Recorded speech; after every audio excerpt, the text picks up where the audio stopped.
everyone. So today I'm going to talk about two of the UDL guidelines that I could implement in my classroom using a new tool that I found.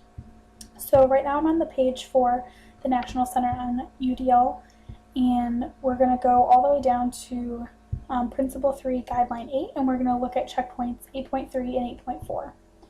So checkpoint 8.3 is foster collaboration and community, and so here it gives you some really good resources and examples of different activities you can use, or different tools that you can use in your classroom to foster that collaboration and that community.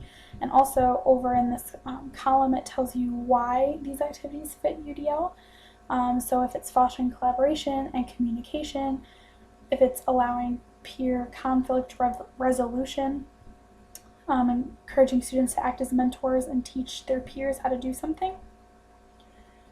Again, whatever fits that collaboration and communication, and being able to foster that and enhance that skill with students is going to fit into this example.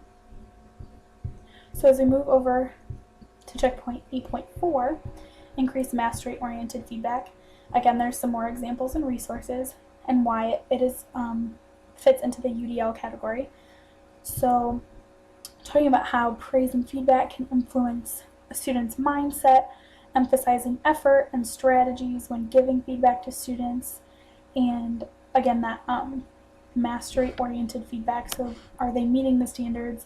Those of us that are giving them the information and teaching them, can we help them master what they're doing with the feedback that we give them? So as I found a tool of my own that fits these two things, I believe that the tool called Figment does exactly that. And so let me take you to the URL really fast. Figment.com is the location. You just type that in and it'll take you right to this webpage. And basically what it is it's an online community of writers, and students can write something and submit it and get feedback from their peers. It can be from kids in their class. It doesn't have to be. It could be kids from all over the world. So I think it's a really great way to foster that collaboration and that community outside of the classroom, which I think is really important. We don't want students to just focus on what's going on inside of the classroom, that they can get feedback from people they don't even know. So here's a little bit of the breakdown. I'm on Common Sense Education, and so Figment is free.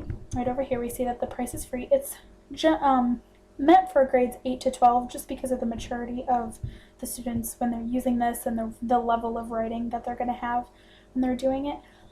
So here's some drop down examples of the subject.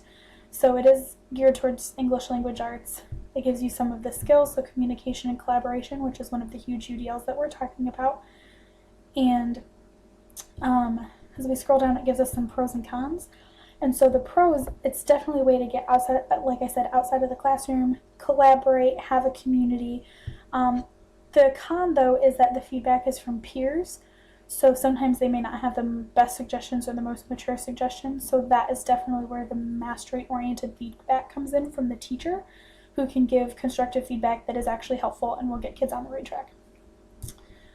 So some of the reviews, as we scroll down, there's teachers. From what I've seen, a lot of teachers give it 3 to 5 stars. They really like it. It really works in their classroom. Seen in the classroom, there's some Edgar Allan Poe writing workshops or stuff about Mark Twain. I personally am in math, but I think seeing outside of my content is really cool. So this English-focused tool is very interesting to me. So again, we'll go back over to the page. So you can start reading or start writing, start talking, so you can give feedback on just random pieces that you get to read. Or you can receive feedback from students who have similar interests from you, which is really interesting. So I think that this tool fits really well with the 2 different UDL principles that I was focusing on today. So I hope that this is helpful to you and maybe something that you haven't heard of, so you can try to learn something else and help engage your students in different ways.